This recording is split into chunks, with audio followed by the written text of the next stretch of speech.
कभी सोचा है कि हमारे फोन पर चलने वाले ऐप्स या फिर बड़ी-बड़ी बैंकिंग वेबसाइट्स ये सब बनती कैसे हैं?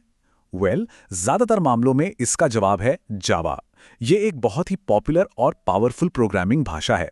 तो चलिए आज जावा की दुनिया को करीब से जानते हैं और समझते हैं कि इसके सबसे जरूरी फीचर्स क्या हैं। तो सबसे पहला और सबसे जरूरी सवाल, आखिर ये जावा है क्या? देखिए, जावा एक हाई लेवल प्रोग्रामिंग भाषा है। अब इसका मतलब ये है कि इसकी कमांड्स इंसानी भाषा जैसे अंग्रेजी के काफी करीब होती हैं। इससे हमें इसे समझना और लिखना आसान हो जाता है। इसका इस्तेमाल लगभग हर तरह के सॉफ्टवेयर और एप्लीकेशन बनाने में होता है। ये कहानी शुरू हुई थी 1995 में, जब सन माइक्रोसिस्टम्स ने जावा को दुनिया के सामने पेश किया, और इस जबरदस्त भाषा को बनाने का श्रेय जाता है जेम्स गॉसलिंग को। तो जावा का इस्तेमाल होता कहाँ है? असल में सवाल ये होना चाहिए कि कहाँ नहीं होता। जो एंड्रॉयड ऐप्स हम रोज इस्तेमाल करते हैं, बड़ी बड़ी वेब एप्लीकेशंस, हमारे कंप्यूटर के डेस्कटॉप सॉफ्टवेयर्स और यहाँ तक कि बैंकिंग सिस्टम्स और बड़े बड़े एंटरप्राइज सॉफ्टवेयर्स में भी जावा की एक बहुत बड़ी भूमिका है। लेकिन जावा इतना खास क्यों है?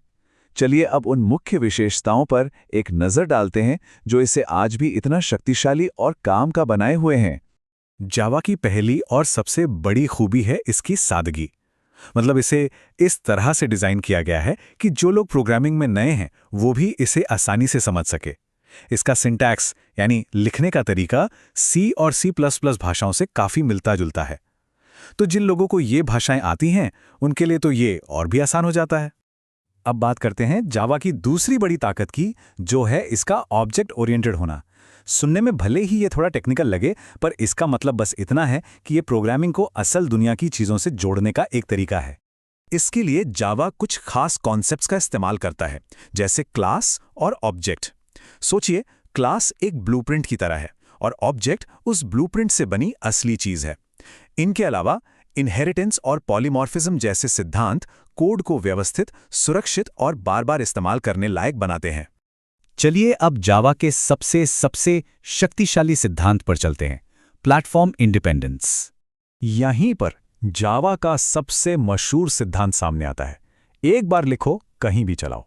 इसका मतलब यह है कि एक डेवलपर जावा कोड को अपने लैपटॉप पर लिख सकता है और वही कोड बिना किसी बदलाव के विंडोज, मैक या लिनक्स किसी भी मशीन पर आराम से चल जाएगा। ये उस समय एक क्रांतिकारी विचार था।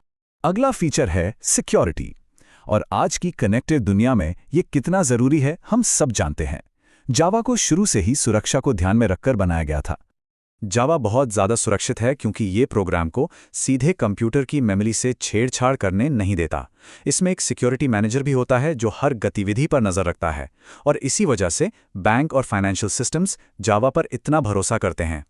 चलिए इसके पांचवें फीचर को देखते हैं, जो है रोबस्ट। इसका सीधा सा मतलब है कि ये भाषा मजबूत और भरोसेमंद है। तो जावा को क्या चीज मजबूत बनाती है? पहला, इसका ऑटोमेटिक मेमोरी मैनेजमेंट, जो डेवलपर से मेमोरी मैनेज करने का सिर दर्द हटा देता है। और दूसरा, इसका शानदार एक्सेप्शन हैंडलिंग सिस्टम। मतलब अगर प्रोग्राम में कोई गड़बड़ हो भी जाए तो ये उसे संभाल लेता है और एप्लीकेशन को क्रैश होने से बचाता है। और हमारा छठा और आखिरी मुख्य फीचर है मल्टी थ्रेडिंग। इसे ऐसे समझिए कि एक ही प्रोग्राम एक ही समय पर कई काम कर सकता है। कमाल है ना? जी हाँ, जावा मल्टी थ्रेडिंग को सपोर्ट करता है। इसका मतलब है कि एक प्रोग्राम एक ही समय पर कई छोटे छोटे काम कर सकता है। ये चीज एप्लीकेशंस को बहुत तेज और ज्यादा कुशल बनाती है, खासकर गेम्स और बड़े सॉफ्टवेयर्स में। तो चलिए जल्दी से उन सभी महत्वपूर्ण फीचर्स को एक बार फिर से दोहराते हैं जिनके बारे में हमने अभी बात की। तो ये हैं वो 6 pillars: simple, object oriented, platform independent, secure, robust और मल्टी थ्रेडेड। ये सब मिलकर जावा को एक वाकई में शक्तिशाली और वर्सेटाइल प्रोग्रामिंग भाषा बनाते हैं। तो ये था जावा का एक छोटा सा परिचय। अगर इसे जानने के बाद इसे आजमाने का मन कर रहा है तो हमारा अगला विश्लेषण देखना ना भूलें। उसमें हम जावा को इंस्टॉल करने से लेकर अपना पहला हेलो वर्ल्ड प्रोग्राम बनाने तक का सफर तय करेंगे। अब जब ये पता चल गया है कि जावा क्या-क्या कर सकता है, तो असली सवाल ये है, क्या अपनी पहली एप्लीकेशन बनाने का सफर शुरू करने के लिए हम तैयार हैं?